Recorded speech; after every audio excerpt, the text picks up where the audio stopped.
Ouais. En fait, moi, j'ai une mission dans la vie qui est d'insuffler de l'énergie positive aux personnes que je côtoie. Influer de l'énergie positive, pour moi, ça veut dire créer les conditions pour qu'ils atteignent les objectifs qu'ils veulent atteindre. Mais ça, c'est avec les gens avec qui je travaille, mais c'est aussi vrai avec mes belles-filles, par exemple.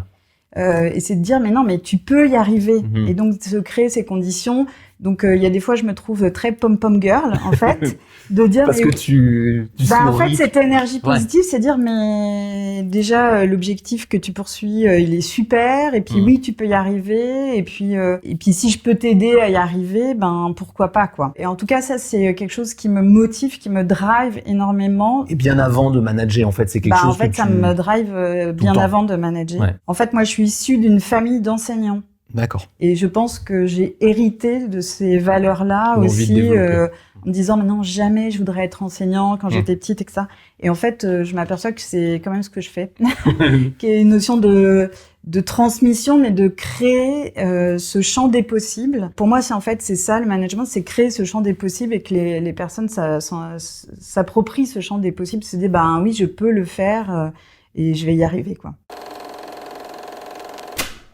Bonjour à tous, on se retrouve pour un nouveau Le Faire en Vrai. Aujourd'hui, je reçois Valérie Vaucanson, une manager que j'adore et que je connais depuis des années. Elle va nous parler de développement des hommes et des organisations, de comment elle fait pour aller chercher les talents et les révéler dans une organisation. On va aussi parler un peu de syndrome de l'imposteur parce que ça vous arrive à beaucoup d'entre vous et ça arrive à Valérie de temps en temps, mais elle sait s'en sortir, elle sait trouver des solutions et donc elle va partager ses techniques avec vous. Salut Valérie. Salut Patrick. Comment vas-tu ? Ben, ça va super bien. Eh ben, je suis trop content de discuter management avec toi pour la première fois devant les caméras, mais pour je sais pas combienième fois. On nous demandait là en préparant depuis combien de temps on se connaît, donc ça fait à peu près 7 ans. 7 ans. Voilà. Qu'on essaye de manager ensemble ou de se donner des tips pour manager. Qu'on échange, ouais. Mais toi, tu manages depuis bien plus longtemps que ça, j'imagine ? Moi, je manage depuis 2003. Ah ok, ça fait une vingtaine d'années Une vingtaine d'années en management direct, oui, 2003. Et après, j'ai envie de dire en management indirect, depuis une trentaine d'années, on va dire. Parce que pour moi, c'est depuis qu'on est dans le monde du travail, on a une forme de management indirect et d'influence sur les autres. Alors, tu as managé, pour qu'on comprenne après de quoi on va parler, dans différents grands groupes.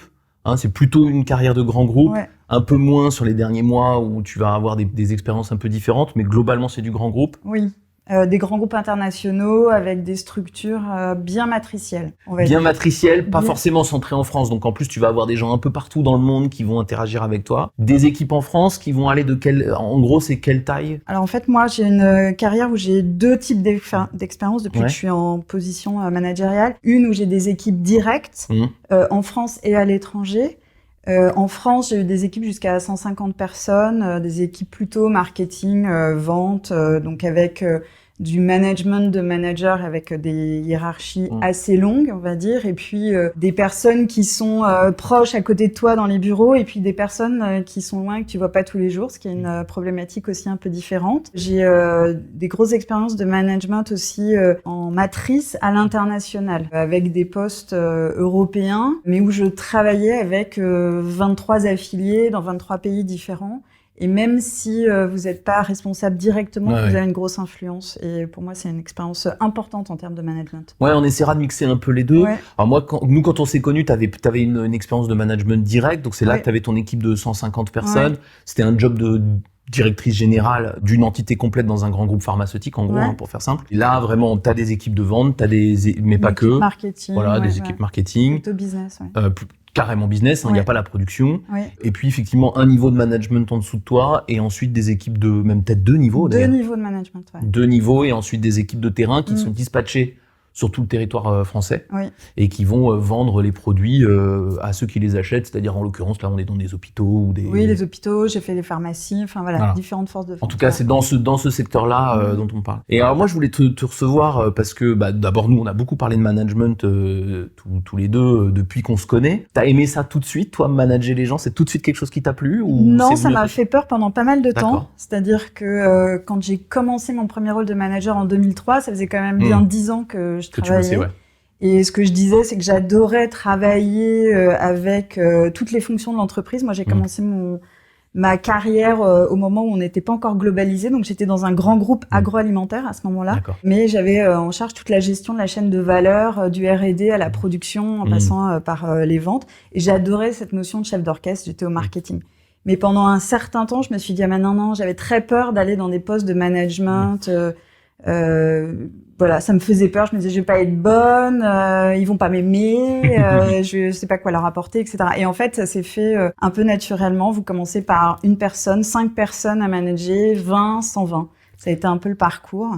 Et il y a un jour où tu t'es dit, j'y suis là ou... En fait, la vraie bascule, elle se fait quand on passe de 4-5 personnes à une équipe de 20 personnes et quand vous commencez à manager des managers. Ouais. C'est-à-dire, vous travaillez pas tous les jours avec toutes les personnes qui sont dans votre équipe et vous commencez à vous poser la question de dire, ok, comment est-ce que je travaille avec ces personnes qui ne me reportent pas directement et qui ont donc des intermédiaires entre eux et moi. Et c'est à ce moment-là qu'on se dit, oui, faut quand même bien se poser la question de la posture, comment on approche cette expérience-là, qu'est-ce qu'on amène à chacun d'entre eux, quoi. Ouais, t'es obligé de raconter. Alors, je t'ai un peu coupé, t'allais dire, je me suis éclaté, donc c'est quelque chose qui t'a plu assez vite? Ah oui.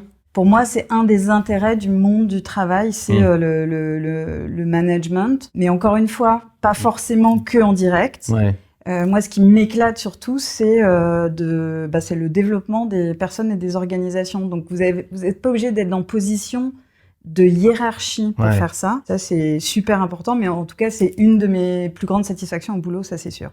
Ouais, ça se voit, rien que t'en parles, on voit que t'es contente d'en parler. Et moi, je me rappelle très bien, on s'est vu la première fois dans ton bureau à l'époque et pour venir parler de management. Et moi, j'ai senti ça dès le début, le courant est tout de suite passé. On va parler un peu de ce qu'on a appris ensemble et de choses que t'as faites, mais dès le début, tu vois, tu dis je veux développer les gens. Toi, t'as tout de suite senti que pour manager, en fait, c'était ça qu'il fallait faire, c'était essayer de les développer. En fait, moi, j'ai une mission dans la vie qui est d'insuffler de l'énergie positive aux personnes que je côtoie. Influer l'énergie positive, pour moi, ça veut dire créer les conditions pour qu'ils atteignent les objectifs qu'ils veulent atteindre. Mais ça, c'est avec les gens avec qui je travaille, mais c'est aussi vrai avec mes belles-filles, par exemple. Et c'est de dire, mais non, mais tu peux y arriver. Et donc, de se créer ces conditions. Donc, il y a des fois, je me trouve très pom-pom girl, en fait, de dire... Parce que tu en fait, cette énergie positive, c'est dire, mais déjà, l'objectif que tu poursuis, il est super, et puis oui, tu peux y arriver, et puis si je peux t'aider à y arriver, pourquoi pas, quoi. Et en tout cas, ça, c'est quelque chose qui me motive, qui me drive énormément. Et bien avant de manager, en fait, c'est quelque chose en fait, ça me drive bien avant de manager. Ouais. En fait, moi, je suis issue d'une famille d'enseignants. D'accord. Et je pense que j'ai hérité de ces valeurs-là aussi, en me disant maintenant jamais je voudrais être enseignant quand j'étais petite et que ça. Et en fait, je m'aperçois que c'est quand même ce que je fais, qui est une notion de transmission, mais de créer ce champ des possibles. Pour moi, c'est ça le management, c'est créer ce champ des possibles et que les personnes s'approprient ce champ des possibles, se disent oui, je peux le faire et je vais y arriver, quoi. Alors, il faut qu'on creuse un peu ça. Donc, ta première technique, c'est pom-pom girl. C'est ça. Au-delà de la blague, c'est beaucoup d'énergie, beaucoup d'enthousiasme et de positivisme. Ça tu le fais tout le temps? Ça, c'est comme tout le temps comme ça? Ouais. Oui, je pense. Ouais, t'essaies. En tout cas, j'essaie. Je pense qu'il y a des situations qui sont plus compliquées, et notamment, et on en a connu un peu ensemble. Là, mais en tout cas, cette... a priori positif et cette vision sur le fait de regarder le positif, c'est mon style naturel. Voilà. Ah oui, mais ça c'est pas que pop-up girl, ça veut dire que toi tu vois quelqu'un dans ton équipe, tu cherches ça. Oui. Tu cherches le positif. Ça fait comment? Est-ce que tu peux nous donner des exemples? Chez les gens, dans les situations. Ouais. La notion de croire dans les gens, c'est un présupposé de base chez moi. Et en fait, ça se traduit peut-être beaucoup. Et moi, mon exemple, c'est pas un exemple que tu connais. Non, mais c'est un exemple du poste que j'avais avant qu'on se rencontre. D'accord. Et où, en fait, il y avait des personnes dans mon équipe qui avaient été évaluées comme sans potentiel. Ouais. Et en disant, non, mais cette personne-là... elle est pas bonne. Elle est pas bonne. Qu'est-ce qu'on en fait? Est-ce qu'on s'en débarrasse, etc. Si je peux m'exprimer comme ça. Oui, tu peux. Enfin, c'est pas toi qui le fais, mais dans les boîtes, on a ces questions-là. Voilà, c'est ça. Et en fait, c'était une personne qui avait certes des lacunes techniques, mais qui avait... en discutant temps avec elle, donc ça passe par de l'écoute, rencontrer, etc. Je trouvais qu'elle avait des très grandes valeurs et surtout une valeur principale qui avait la volonté de progresser. Et moi, je voyais que quand on discutait, elle ressortait et elle cherchait à progresser, c'est-à-dire elle essayait de faire. Elle essayait d'avancer. Et je voyais qu'elle, non seulement elle avait la volonté, mais qu'en plus elle progressait. Alors elle progressait pas forcément très vite, enfin voilà, mais elle progressait. Donc elle était en mouvement. Et pour moi, c'était hyper important. Je me dis, ok, elle n'est pas forcément au même niveau que d'autres personnes dans l'équipe, mais elle est en mouvement. Et du coup, je l'ai beaucoup encouragée. Je dis, mais ça, c'est super. Je faisais attention à lui signaler ce sur quoi je trouvais qu'elle avait progressé d'une fois à l'autre. Et en fait, ça a créé une dynamique. Et cette personne, elle est restée dans l'organisation, elle a progressé, elle s'est épanouie. Et voilà, elle a avancé. Et le fait que cette personne qui était... on voulait s'en débarrasser. Mais du coup, c'était une des personnes qui était pas au même niveau que ceux qu'on appelait les hauts potentiels. Mais le fait que toute l'organisation, du coup, elle était quand même en progrès, ça a fait progresser, qu'elle est en progrès, ça a fait progresser toute l'organisation. Et pour moi, ça, c'est un des points en termes de management qui est important. C'est-à-dire que c'est pas forcément important et ça n'existe pas, le fait d'avoir dans une équipe toutes les personnes au même niveau de compétence. Ça, c'est une utopie absolue. Et de se dire, on n'a que des hauts potentiels dans une équipe, c'est jamais. Mais en tout cas, pour moi, ce qui est super important, c'est plutôt que tout le monde soit en mouvement. Et c'est comme ça que l'organisation, pour moi, elle progresse. Mais du coup, cette personne et cet exemple-là, c'est une de mes plus grandes fiertés. Je comprends. Parce que je me dis, voilà, c'est une personne qui, à un moment donné, il a fallu que quelqu'un lui montre que on croyait en elle. Mais alors, il y a plein de choses dans ce que tu dis, dans cet exemple. D'abord, t'as pas vraiment écouté ce que l'organisation disait de cette personne. Tu t'es d'abord fié à ce que tu pensais d'elle. Ensuite, du coup, t'as cherché à lui faire des choses. Et quand elle a pu progresser, t'as regardé plutôt ses progrès. Et quand elle a pu progresser, tu lui as dit. Déjà, cette dynamique, elle démarre sur ces 3 principes-là. C'est ça. Et ça a l'air simple comme ça, mais reproduit plusieurs fois, t'as ce genre d'expérience, j'imagine, plusieurs fois dans ta carrière. Oui, je l'ai plusieurs fois et c'est pas si simple que ça. Le premier point, c'est qu'effectivement, faut résister à une pression de l'organisation qui dit les gens sont notés, il faut que ça bouge. Si au bout de 2 ans, on n'est toujours pas très bien noté, il faut faire évoluer les personnes, etc. Et puis, il faut résister un peu. J'ai eu d'autres cas plus tard dans ma carrière où effectivement on me mettait un peu la pression pour faire évoluer en disant il faut ramener des personnes avec d'autres compétences, etc. Et donc ça demande un petit peu de courage managérial à ce moment-là pour dire non, moi je le ferai pas bouger ou alors rentrer en résistance un peu passive, prendre du temps à faire les choses et donc accepter que ça que vous en payez un peu les frais puisque à ce moment-là c'est toi au niveau personnel à qui on peut reprocher ça dans ton évaluation pourquoi tu la gardes, pourquoi tu machin, etc. Donc ça peut avoir un impact personnel sur dans des grands groupes comme ça sur ton évaluation personnelle. Il faut être très conscient que le plus important c'est faut choisir ses combats et moi le plus important c'est les personnes et pas forcément mon évaluation personnelle à ce moment-là. Donc ça, c'est le premier point. Le deuxième point, c'est pas si facile parce que ça demande du temps, ça demande de l'écoute, de la proximité et que il y a des fois, on est dans des organisations où on n'a pas forcément ce temps-là. Il faut être relayé quand c'est une personne qui te reporte directement, c'est peut-être plus simple que quand c'est une personne qui a un manager entre les deux. Il faut déjà inculquer ces mêmes valeurs ou ces mêmes fonctionnements ou cette approche-là auprès du manager et faire en sorte que le manager puisse être un relais.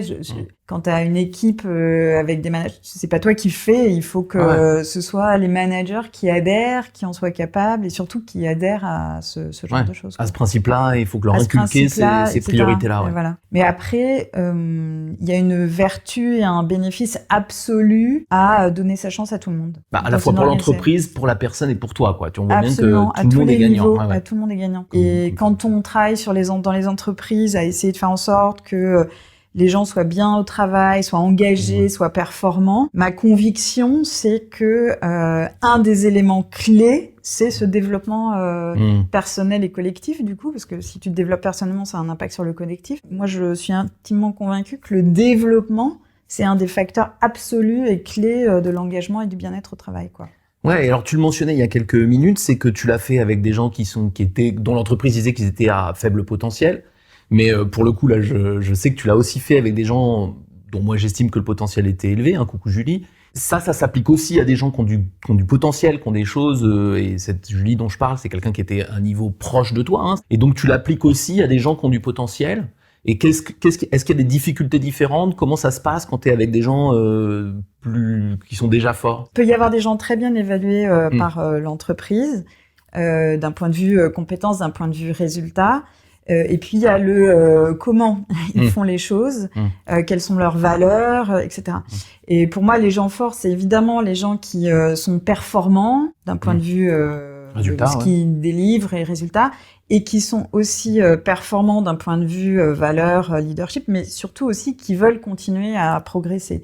Tu peux avoir des gens qui sont performants et qui veulent pas non plus progresser. Et ça, j'en ai eu. Mais les personnes qui sont performantes et qui veulent progresser, c'est du pain béni. Mais c'est pas forcément plus facile. Ouais. Ah, vas-y, détaillons un peu comment ça se passe. C'est-à-dire que pour moi, en tout cas, il y a une notion de reconnaître la performance, donc d'être dans ce côté très positif et reconnaître et signaler ce qu'ils font très bien, mais aussi j'ai envie de dire, de toujours challenger pour pas que ces personnes se reposent sur leur laurier en fait. Et je dis pas ça dans une optique de carotte et bâton, pas du tout ça, mais c'est cette notion aussi de dire voilà, on peut toujours aller plus loin, il y a toujours des choses à apprendre, il faut toujours être dans cette dynamique-là. Donc l'approche avec ces personnes, c'est d'essayer d'aller plus loin, d'être dans une posture d'échange. C'est-à-dire que moi à ce moment-là, mon feedback, il est juste, c'est un input additionnel, c'est en rien la vérité, c'est un partage d'opinion. C'est juste parce que j'ai un peu plus d'expérience qu'eux, généralement, que j'ai vu un peu plus de cas aussi, ou un regard extérieur ou d'autres compétences, et que du coup je partage avec eux. Ils sont intéressants ces personnes parce qu'ils me challengent moi. C'est des personnes à qui vous pouvez proposer des choses et qui vous disent non. Non, je suis pas d'accord, etc.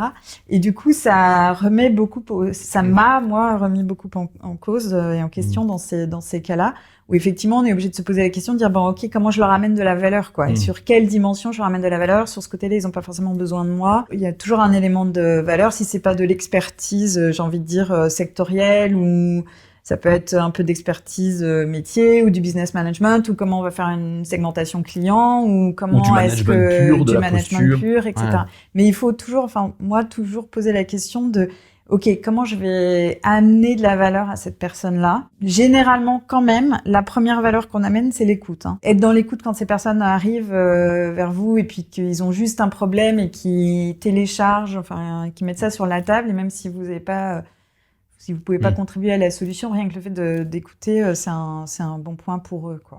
Ouais, je pense que tu as dit un truc important aussi, c'est j'écoute et après j'accepte de ne pas être utile sur certains sujets. Ça, c'est parfois difficile. Je pense notamment aux managers qui débutent, qui ont l'impression qu'il faut qu'ils soient utiles surtout. Et je pense que j'ai l'impression que dans ce que tu dis, vraiment dans le management, d'ailleurs que ce soit avec les gens très performants ou moins, faut accepter qu'on n'est pas utile sur tout et qu'il y a évidemment, les gens sont doués et donc ils sont capables d'avancer tout seuls sur plein de sujets, quoi. En fait, faut accepter qu'on ne sait pas tout. Ouais. Et ça, j'en ai beaucoup discuté avec des personnes dans mes équipes qui sont passées d'experts métiers, par exemple de commerciaux, à des rôles de manager, à des rôles de DR. Et généralement directeurs régionaux, du coup. Directeurs régionaux, pardon. Ça, c'est un vrai cran à passer. Cette première fois où on est manager. Et donc les primo-accédants au rôle de manager, c'est des personnes qu'il faut pas mal accompagnées, avec lesquelles on peut beaucoup discuter. Moi, j'ai énormément discuté avec des personnes dans ces situations-là. Pourquoi c'est compliqué? Parce que c'est des personnes qui ont été promues généralement parce qu'elles étaient bonnes et performantes dans ce qu'elles faisaient. Donc, par exemple, un commercial, c'est qu'il a atteint tous ses objectifs et plus de vendre, qu'il a une très belle manière de faire, et on se dit, voilà, il a le potentiel pour être DR. Et donc, c'est des personnes qui ont construit leur performance sur leur expertise. Ouais, bien sûr. Et tout d'un coup, ils sont directeurs régionaux. Et l'erreur à faire, c'est de se dire que la valeur qu'ils vont amener, est uniquement liée à leur expertise. Ouais. Oui, bien sûr, mais pas que. Et donc, moi, j'ai eu beaucoup de discussions avec des gens dans primo-accédants. Ouais. Alors, vraiment, les challengers, dire, mais non, il faut réfléchir là à la posture, quel manager tu veux être, quelles sont tes valeurs et ce que tu veux apporter à tes équipes Et notamment, comment tu vas leur amener de la valeur au-delà de cette expertise métier. Et donc ça, c'est une transition qui est vraiment pas simple à faire et il faut particulièrement les accompagner. Et évidemment, le deuxième effet de bascule, c'est la première fois où vous managez des managers. Et où effectivement, là, c'est encore plus vrai que vous n'allez pas leur amener de la valeur par votre expertise pur métier ou sectoriel. Ouais, et puis mon observation de ce moment-là, là où on manage des managers pour la première fois, c'est que c'est la première fois aussi où on est obligé d'expliquer ce que c'est que le management, parce qu'en fait, quand tu manages toi-même, tu peux le faire sans te l'expliquer avec ton bon instinct pour peu que t'en aies. Mais ça marche plus du tout quand on manage des managers. C'est là, il faut commencer à verbaliser, dire ah oui, en fait, je fais comme si. Les questions que je te pose, tu vois, tu dis ah oui, c'est pas si facile. Moi, j'ai l'impression que c'est naturel. Bah ouais, mais quand tu manages les managers, ça peut pas être que naturel. Oui, et donc là, pour moi, ça passe par énormément il faut avoir le temps de discuter de ça et de comprendre quels sont les challenges, quelles sont les difficultés, qu'est-ce qu'ils attendent, comment ils veulent se construire. Et là, pour moi, en tout cas, ça ne peut être qu'un échange. Vous échangez vraiment vos points de vue. Vous pouvez donner, et moi, c'est toujours... j'ai toujours un peu cette phrase de dire moi je te donne mon avis, après t'en fais ce que tu veux, parce qu'il faut que la personne s'approprie les choses. Mais d'expérience, c'est là où il faut être très conscient que votre job c'est 80% de management et que donc il faut avoir bien le temps d'avoir ces discussions là pour être sûr que vous êtes bien sur la même page et que notamment les valeurs ou la culture que tu veux construire, elles soient quand même aussi un peu adoptées par les personnes avec qui tu travailles, et ce middle management, quoi. Alors je voudrais revenir aussi sur un point que tu as un tout petit peu évoqué, et c'est que évidemment quand on se rencontre, nous il y a 7 ans, je viens pas pour t'aider à faire du management pur. D'abord parce que tu avais probablement pas besoin de moi pour le faire, on voit bien que tu as plein de bons réflexes, mais aussi parce que je venais moi dans le cadre d'un moment où le contexte était plus difficile, on était en parallèle d'un plan de restructuration. Dans ces moments-là, évidemment, tout ce que tu racontes, ça reste vrai, mais la mise en application, elle est assez différente. On se rencontre à ce moment-là et on parle de management. Qu'est-ce que ça change pour toi de faire ça dans ce contexte difficile humainement? Comment ça a changé les choses?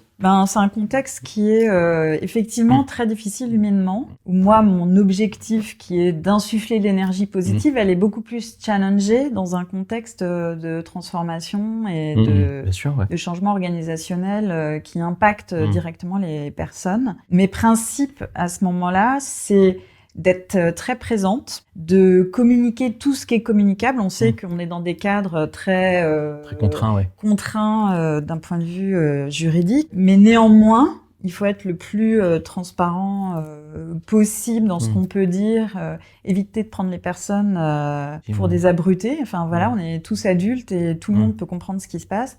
Et puis être beaucoup dans l'écoute et la conversation aussi. Et en fait, on peut tout à fait faire ces transformations-là avec un respect énorme pour les personnes qui restent, les personnes qui partent, et avec des valeurs humaines très importantes. Et moi, c'est le retour que j'ai eu dans ces moments-là. Après, ce qui est important, c'est de bien accompagner les personnes qui partent. Et moi, j'ai été dans des groupes qui accompagnent très bien ces personnes qui partent. Donc, c'est vrai qu'on a les moyens de faire ça, même si ça reste compliqué au niveau individuel. Et émotionnellement, etc. Mais du coup, d'avoir ces présences-là, d'écouter, de discuter avec les personnes quand elles ont des décisions à prendre, qu'elles comprennent bien leurs options. C'est des discussions de développement aussi hyper intéressantes et intenses. J'ai eu des discussions... Et j'ai eu des retours de personnes qui m'ont remercié des discussions qu'on a eues au moment où on leur avait annoncé que leur poste était supprimé. Et s'en sont ressorties des discussions de développement assez intéressantes. Pas du tout avec tout le monde. Les discussions ont été compliquées. Mais ça arrive. Mais ça arrive. Ce que je veux dire, c'est que il y a des personnes qui en ont fait une opportunité aussi. Et puis surtout, il y a beaucoup de travail à faire avec les personnes qui restent, on va dire, dans l'organisation et avec qui vous allez construire l'organisation du futur, qui sont aussi très chamboulées, très perturbées d'un point de vue organisation, d'un point de vue émotionnel. Et là, on avait beaucoup travaillé ensemble, mais effectivement pour mettre en place cette nouvelle organisation et accompagner cette nouvelle organisation, quoi. Et là, c'était aussi très important pour moi de leur donner des outils, les équiper d'un point de vue managérial. À ce moment-là, il y avait des évolutions de rôle, notamment au niveau des directeurs régionaux qui étaient hyper importants et donc fallait les encadrer le plus possible. Ouais, j'allais te poser justement des questions sur les choses que tu retiens des choses qu'on a fait ensemble, mais effectivement, moi, je suis très convaincu de ça. C'est-à-dire qu'on voit bien que les gens qui restent, on pourrait se dire, eux, ils sont du beau côté de l'histoire. En fait, c'est très compliqué. D'abord parce qu'ils ont perdu leurs collègues perdus. En tout cas, les collègues sont partis et parfois des gens avec qui on aimait travailler. Et puis la deuxième chose, c'est que quand on fait ce genre de projet de restructuration, on fait des dossiers dans lesquels on explique que ça va mal. Parce qu'il faut justifier le fait qu'on supprime les postes. Donc, on explique que ça va mal et du coup, ceux qui restent, ils sont dans une entreprise qui va mal. Et donc, je trouve qu'il y a et c'est parfois vrai, d'ailleurs. Et du coup, je trouve que c'est pas si simple que ça d'avoir une dynamique et que les gens se disent est-ce que je suis au bon endroit. Et c'est pour ça que souvent, si vous faites des PSE, vous allez vous apercevoir que vous avez plus de volontaires pour partir que ce que vous souhaitez en fait. Ça arrive très très souvent ça. Parce qu'en fait, on raconte une histoire négative. Donc ça, c'est compliqué. Et moi, effectivement, je suis convaincu de l'idée de dire, il va falloir regarder les choses en face. Oui, on est en train de raconter une histoire qui est pas cool, mais comment est-ce que j'essaie de remobiliser autour de tout ça? Oui, c'est surtout que, au-delà de ce que tu dis, qui est très vrai sur, il y a un bilan, il y a un changement qui est initié par le fait qu'il y a des choses qu'on veut quand même améliorer, donc qui part du principe que ça va mal. Mais en fait, c'est une énorme histoire de changement. C'est-à-dire que quand il y a des changements organisationnels, c'est des changements évidemment purs d'organisation, mais de compétences, de rôle, où il y a des modifications. Donc une personne, et si on parle des équipes soit marketing, soit commerciales, une personne peut être impactée et voir effectivement son rôle changer d'un point de vue pratico-pratique et de sa vie de tous les jours parce qu'elle a un plus grand secteur ou plus petit, enfin un changement de son scope géographique, donc de sa vie, ça peut impacter sa vie de tous les jours. Et puis le rôle peut évoluer, on lui dit tu faisais de la vente, tu poussais des produits, maintenant il va falloir pousser des services et tu vas être objectivé sur la gestion du stock à l'hôpital alors que tu le faisais pas avant, etc. Donc ça amène des changements de rôle qui peuvent être importants. Premièrement, qui peuvent faire peur. Deuxièmement, qui sont des gros changements de responsabilité et on se dit ça fait peur parce que ça peut impacter aussi ma rémunération ou la manière dont je performe. Moi, j'ai construit toute ma performance sur cette compétence-là et on me demande d'en acquérir une deuxième, une autre. Plus que deux. Et je suis pas confiant dans le fait que je puisse maintenant faire ce rôle-là. Et c'est là qu'il faut beaucoup accompagner à ce moment-là. Effectivement, les changements qu'on a fait vivre aux équipes managériales et notamment aux directeurs régionaux, ils étaient énormes. On leur a dit, vous prenez des nouvelles gammes et vous prenez des nouvelles responsabilités. Et c'était des changements très difficiles, énormes à gérer pour nous en tant qu'organisation, mais pour eux, c'est sûr, quoi. En fait, pour moi, pour faire comprendre ce qu'on appelle la résistance au changement des individus, je raconte une petite histoire qui est, il faut imaginer que quand on fait un changement comme celui que tu décris, quand on demande à quelqu'un de faire un changement, c'est comme si on venait le voir, et tu sais, on a tous dans notre armoire un vieux jean dégueulasse qui nous voit plus très bien, mais qu'on aime bien, puis dans lequel on est bien, qu'on met le dimanche, tu vois. Et en gros, moi, je viens te voir et je te dis, écoute, ton jean là, je vais te l'échanger contre un très beau jean super taillé, il va t'aller une merveille et tout. Le truc, c'est qu'il va falloir que tu changes, que tu le changes devant tout le monde sur une scène avec 400 personnes. Donc en gros, tu vas devoir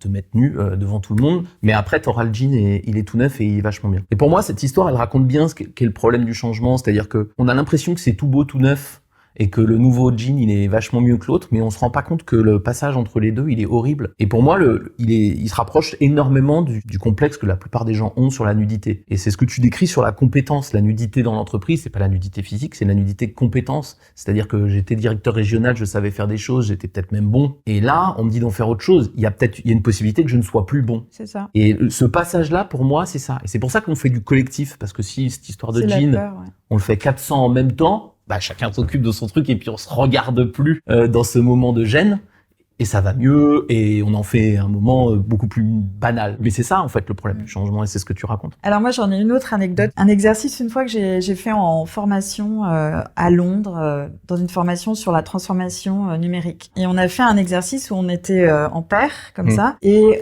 l'objectif c'est de dire tu me regardes, je te regarde, on se retourne et tu changes quelque chose. Et puis, on refait face à un accessoire, etc.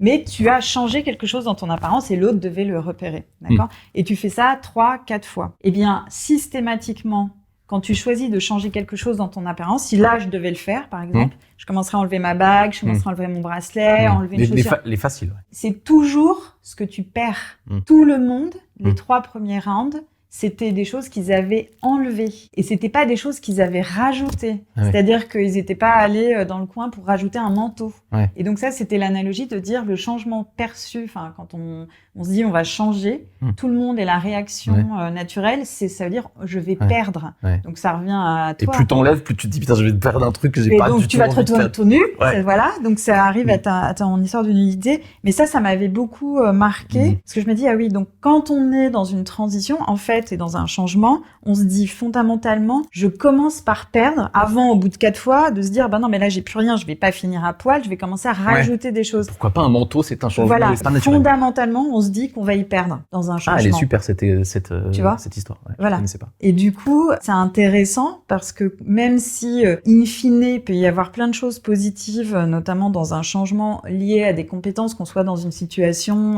de transformation organisationnelle ou même de se dire, ben là, il y a des choses qui se passent, j'aimerais bien aller me former et progresser en digital, en RSE, etc. Et le changement, ça peut amener des choses de très positives. Ouais, quelque chose en plus. Quelque chose en plus. En tout cas, moi, c'est ma conviction, c'est pour ça que moi, je parle pas de changement, je parle de progrès continu. Ouais. Vraiment, avec cette notion de dire d'être en permanence en mouvement. Moi, je suis quelqu'un qui suis hyper curieuse et je comprends pas que les gens le soient pas, entre guillemets, mais parce que c'est quand même une satisfaction énorme de se voir progresser, qu'on acquiert des nouvelles compétences ou qu'on découvre un sujet nouveau, etc. Donc c'est ce que j'essaye d'insuffler, quoi. Je comprends. Et alors du coup, je vais avoir plusieurs questions, mais j'aurais quand même t'en poser une que je crois pas t'avoir posée. C'est moi, dès que je te rencontre, je vois bien que t'es déjà une manager de bon niveau. Qu'est-ce que ça t'apporte de travailler avec des gens comme nous à ce moment-là? Qu'est-ce que t'en retiens? Je suis assez curieux de cette question-là. Et puis moi, j'aurais une question pour toi après. Ah ben, avec plaisir. Il y a un truc très positif et un truc qui va peut-être pas te faire plaisir. En fait, moi, je pense que le management ou en tant que leader, on peut tout le temps s'améliorer. C'est un chemin qui dure toute la vie. Donc, à partir du moment, et notamment quand je suis dans une situation qui n'était pas nouvelle pour moi quand on s'est rencontrés, c'était la deuxième fois que je faisais ce genre de transformation. Néanmoins, la situation, elle reste unique avec les équipes qu'on doit manager, certaines difficultés. Et du coup, d'avoir de l'aide, parce que c'est des moments qui sont hyper compliqués, tu le connais bien, mais moi, je suis quand même quelqu'un qui suis très dans l'émotionnel. On y reviendra. Voilà. Et donc, c'est des moments qui sont très durs pour moi, où ça ne me plaît pas d'impacter significativement la vie des gens. On est quand même très seul aussi à ce moment-là. Et donc, d'avoir de l'aide des personnes à qui je peux parler, à qui je peux me confier et qui, en retour, peuvent me donner des conseils, et ben pour moi, c'est crucial. D'accord. C'est crucial pour ma santé morale, qui est très challengée dans ces périodes-là. Et c'est crucial pour m'assurer que ce qu'on met en place, on est sur la bonne voie et qu'on n'est pas à côté ou que j'ai pas un blind spot, comme on dit, qu'il y a des choses que j'ignore, etc. Donc pour moi, c'est un safety net et ben voilà, ce que j'en retire de notre collaboration, c'est tous les échanges qu'on a eu, l'écoute, le fait que effectivement à ce moment-là je peux partager moi mes problématiques, mes challenges, mes doutes, etc. Et puis deuxièmement des méthodologies pour accompagner les équipes, et on avait mis en place pas mal de sessions, d'ateliers pour accompagner soit les équipes managériales, soit les équipes marketing, etc. pour qu'elles soient soutenues, etc. En fait, à ce moment-là, quand on est dans des situations difficiles, même en tant que manager, on arrive aussi à ses propres limites. Et donc, c'est important d'avoir un réseau qui puisse prendre le relais. On n'est pas la personne qui peut fournir tout à tout le monde. Oui, parce que la relation, déjà, elle n'est pas toujours bonne, même voilà, quand il fait très attention. Voilà. Et puis, le regard extérieur aide. Et puis, il y a un avis différent, c'est ce que je dis, excuse-moi, je t'ai interrompu, mais j'ai mon style, mes méthodes, et je prétends pas que ce soit la vérité absolue ou ce qui marche tout le temps. Moi, il faut que j'apprenne, et d'autres personnes peuvent apprendre aussi beaucoup. Enfin, mes managers peuvent apprendre beaucoup d'autres personnes. Bon, et le truc qui va pas me faire plaisir? Ben non, mais le truc qui va pas te faire plaisir, c'est de dire que c'est pas que ça va pas te faire plaisir, c'est qu'en fait, moi, je pense qu'on peut apprendre de tout le monde. Donc, vous avez été là à un moment donné, et puis. Donc du coup, ça me fait pas mal. Non, mais voilà, c'est que je prends tout ce qui vient de plein de sources, quoi. Bien sûr. Tu vois. Et tu voulais me poser une question en retour? Oui, par rapport à cette période et quand on a travaillé ensemble, et qu'est-ce que j'aurais pu mieux faire? Il faut que je me replonge dans le passé. Enfin, moi, je pense que sur ton équipe, il y a des erreurs, mais je vois pas de trucs que tu aurais pu mieux faire, dans le sens où ce qu'il fallait faire, c'était de l'honnêteté, beaucoup d'énergie, et puis cette espèce d'honnêteté distribuée également à tout le monde. Ça marche ou ça marche pas, mais en tout cas, moi, j'aime ça, et c'est ce qui fait que je pense que tu es une manager particulièrement forte. En revanche, il y a un point, et tu le sais, qui m'a frustré dans cette mission, c'est que je trouve que tu avais un manager que moi j'aime beaucoup, parce qu'il écoute et parce qu'il est très humain. Il a été décrié par certains de tes collègues, par sa hiérarchie. Il a été d'ailleurs, il a eu des difficultés par rapport à ça. Et moi, je trouve qu'on l'a pas assez soutenu. On n'a pas suffisamment, et donc tu fais partie de ce on n'a pas. Je trouve qu'on n'a pas suffisamment aider Emmanuel à progresser sur les trucs où il avait des défauts. Peut-être qu'on n'a pas assez mesuré la chance qu'on avait d'avoir quelqu'un qui nous laissait autant faire ça. Je me suis toujours dit, moi, quand je vous voyais me dire, mais est-ce que vous vous rendez compte que vous pouvez faire autant de choses et qui vous soutient quoi que vous fassiez? Est-ce que vous vous rendez compte de la chance que vous avez? Et je trouve que ce sera à refaire. Je serai plus exigeant avec toi sur il faut qu'on l'aide plus. Tu vois. Et je regrette qu'on l'ait pas fait. Je suis assez d'accord avec toi là-dessus, sur le côté où on se rend pas forcément compte de la chance qu'on a à un instant T. Et en même temps, c'est pas du tout une excuse, mais c'est-à-dire qu'en fait, à l'époque, on était une équipe assez naissante quand même, et on a été tous très en stress.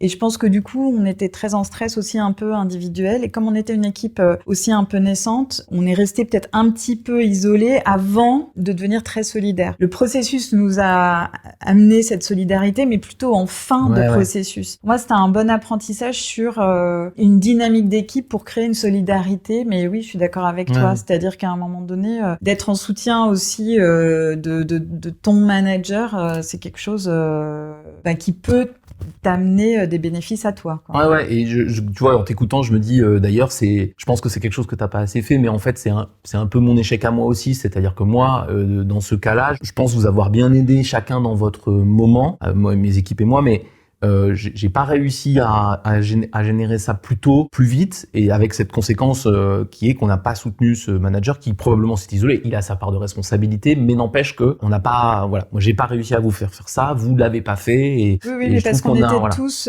isolés. Je dis pas que lui il était isolé, mais comme on avait chacun, mais comme du coup on avait chacun à gérer des situations qui étaient très compliquées, on essayait de les gérer avec nos équipes, et du coup on était un peu moins effectivement tourné soit entre nous, soit vers le haut. Mais oui. Pour moi, c'est c'est une des frustrations. À tes collègues, je dirais pas exactement la même chose, parce qu'après, j'ai trouvé que t'avais bien fait les choses. Pour finir notre discussion, j'ai envie de revenir sur quelque chose, parce que là, moi, je vois déjà les commentaires sur les réseaux sociaux, les gens vont dire, mais pourquoi moi, j'ai pas une manager comme elle, etc., etc. Tu vas voir, c'est ça qui va se passer.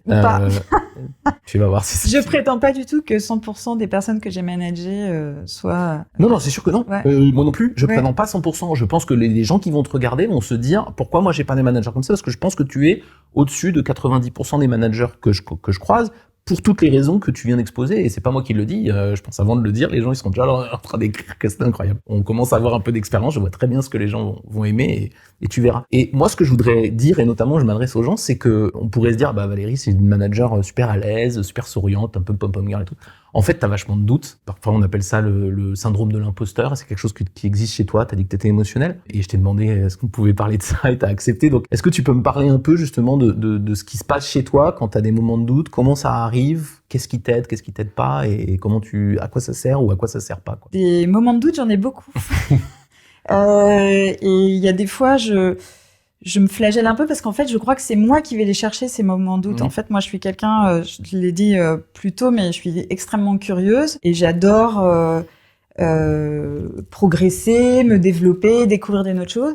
Et du coup, je me suis rendu compte dans ma carrière que j'allais toujours chercher ces situations, ces aventures qui me stretchaient un petit peu quand Voilà, je suis passée de l'agroalimentaire à la santé, de la santé grande consommation à l'hôpital, donc avec des secteurs complètement différents, donc où je perdais toute mon expertise dont on a parlé avant, des situations un peu en danger. J'ai travaillé 10 ans à Londres, j'ai travaillé au niveau international, donc je me suis mis suffisamment dans des situations où finalement j'arrivais sans une expertise forcément très forte. Et donc à ces moments-là, j'étais vraiment dans des situations inconfortables par exemple de prise de poste, en me disant mais comment je vais la créer cette valeur? Et la question dont on a parlé tout à l'heure, qui est de se dire comment tu vas créer de la valeur pour ton organisation ou pour tes collaborateurs, ça paraît simple comme ça à se dire, mais la réponse elle est pas forcément simple, et quand on l'a pas trouvée, c'est à ce moment-là qu'on a ce doute, qu'on se dit mais pourquoi je suis là, pourquoi j'ai été promue, pourquoi on m'a nommé moi.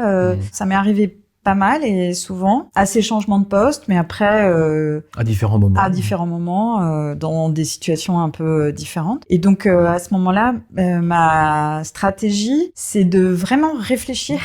Premièrement, de me dire quel est l'élément de diversité ou de différence je peux amener, je peux apporter, ou ils sont très doués dans ce domaine-là, dans leur secteur, ils savent très bien faire cette chirurgie, et moi je n'y arriverai jamais. C'est pas là où je peux apporter de la valeur. Mais par contre, sur, je dis n'importe quoi, le ciblage de clients, ils ont jamais eu l'habitude de faire ça.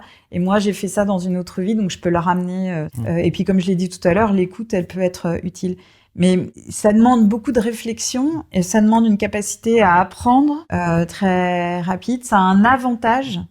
Par contre, c'est un avantage très clair qui est, on essaye de connecter avec tous les partenaires principaux. Par exemple, quand on parle d'une prise de poste, je vais essayer de connecter avec toutes les personnes qui de peur de pas comprendre, tu connectes partout. Pour écouter comment ça marche, quels sont les challenges, quelles sont les opportunités, où est-ce qu'ils ont besoin d'aide. C'est ma stratégie, il y en a peut-être plein d'autres, mais pour essayer de faire que ce sentiment d'inconfort que je vais tout le temps chercher, mais qui évidemment est très inconfortable, je le gère au mieux et que je sois confortable avec l'inconfortable, comme on dit. Et ça passe par beaucoup d'apprentissage, beaucoup de connexion, beaucoup d'écoute et beaucoup de réflexion sur quel va être mon positionnement à ce moment-là. Et alors moi, j'ai fait partie des personnes, quelques personnes, je sais pas combien il y en a, qui ont le privilège de faire partie de ceux à qui tu exprimes tes doutes profonds quand il y en a sur le plan professionnel. Et donc on a eu ces dernières années alors c'est pas toutes les 2 semaines, mais quelques discussions où vraiment ces doutes étaient très élevés. Et moi, ce que je constate dans ces moments-là, c'est que avant d'arriver à faire ce tri entre comment je peux les aider et où est-ce que je peux pas les aider, il y a un truc où tu endosses beaucoup, c'est-à-dire que tu te rends toi-même responsable de la situation, à mon avis, beaucoup plus que ce que tu l'es vraiment. J'imagine que tu vois de quel moment je parle. Comment ça arrive ça et comment t'arrives à en sortir en fait? Parce que c'est ça le syndrome de l'imposteur, hein, c'est en gros, je me dis putain, si ça se marche pas, c'est que de ma faute. Et ça, je le sens chez toi dans ces moments de doute. Comment ça se passe et comment t'arrives finalement à passer outre ce moment-là? Premièrement, c'est d'en parler à pas mal de gens. Enfin, du coup, d'exprimer. Ça, c'est ma première stratégie, quoi. Faut purger, quoi. Faut purger, faut verbaliser, parce qu'en plus, quand tu t'écoutes parler, il y a des fois, tu dis, j'ai dit ça, mais j'y crois pas trop. Enfin, tu vois, où ça te fait réaliser, où tu dis, je l'ai verbalisé comme ça. Et puis, soit on te fait le retour, soit tu entends toi-même en disant, ah oui, si je l'ai verbalisé comme ça, c'est que ça, cet impact-là. Donc, c'est vraiment de beaucoup en parler, de faire pas mal de yoga.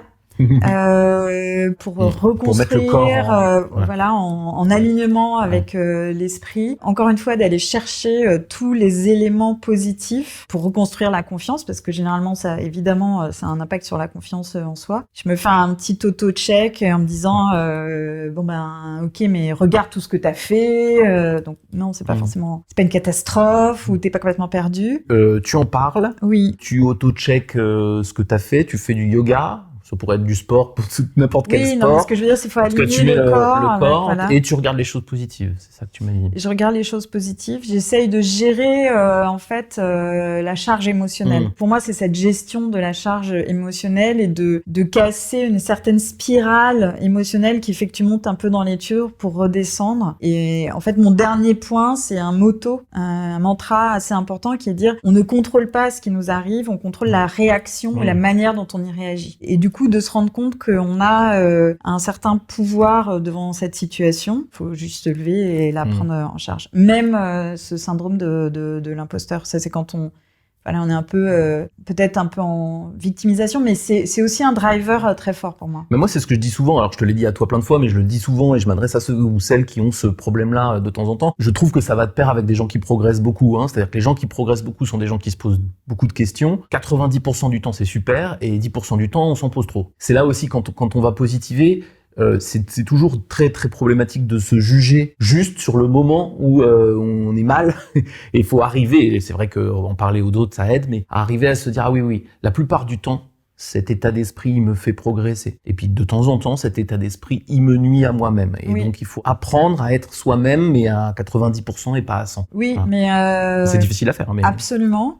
Mais c'est bien de se l'entendre redire parfois. C'est ça. Ouais. Et moi, je crois beaucoup. Enfin, moi, j'adore travailler avec les gens qui ont des failles et qui sont honnêtes et qui montrent leur vulnérabilité, parce que tout le monde a des failles, tout le monde est vulnérable. Et quand on a un certain niveau de transparence par rapport à ça, c'est là où c'est vraiment intéressant, vraiment riche, vraiment humain. Mais maintenant, effectivement, moi, je sais que je suis allée dans des extrêmes à certains moments et que ça en a impacté ma santé mentale. Mais de l'intérêt de se connaître. Voilà. Et c'est là où il faut avoir ces mécanismes de protection, peut-être s'arrêter une semaine, si aller on en voir a des besoin. gens, faire du aller yoga. voir des gens, aller voir des coachs, aller voir les collègues, aller voir votre famille, aller voir un psy. Enfin voilà, moi j'ai fait tout ça dans des moments différents, parce qu'il y avait des situations qui m'impactaient et où j'avais pas réussi à éviter ces 10% de charge émotionnelle ou de doute ou etc. Et c'est vrai que quand on est dans ces moments-là, dans ces, on va dire ces 10% qui deviennent peut-être nocifs, on est moins bon pour le reste de son entourage et de ses collaborateurs, etc. Donc il faut réussir à en sortir, mais c'est aussi un apprentissage, voilà.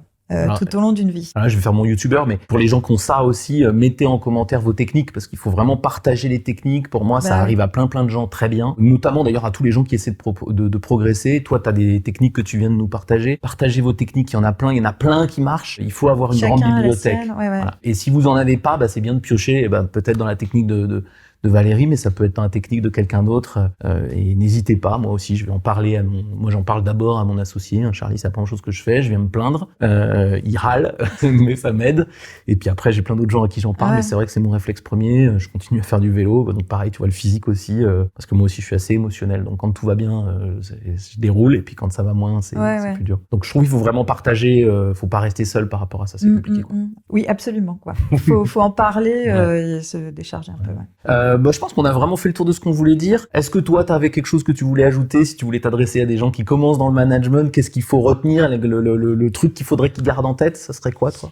Si je m'adresse à des personnes qui commencent en management, c'est déjà félicitations. Ça veut dire que vous êtes bon et performant. Vous commencez une aventure extraordinaire. Je pense une des plus grandes et plus belles aventures dans la vie, qui est de développer et de contribuer positivement au développement et à l'épanouissement des autres.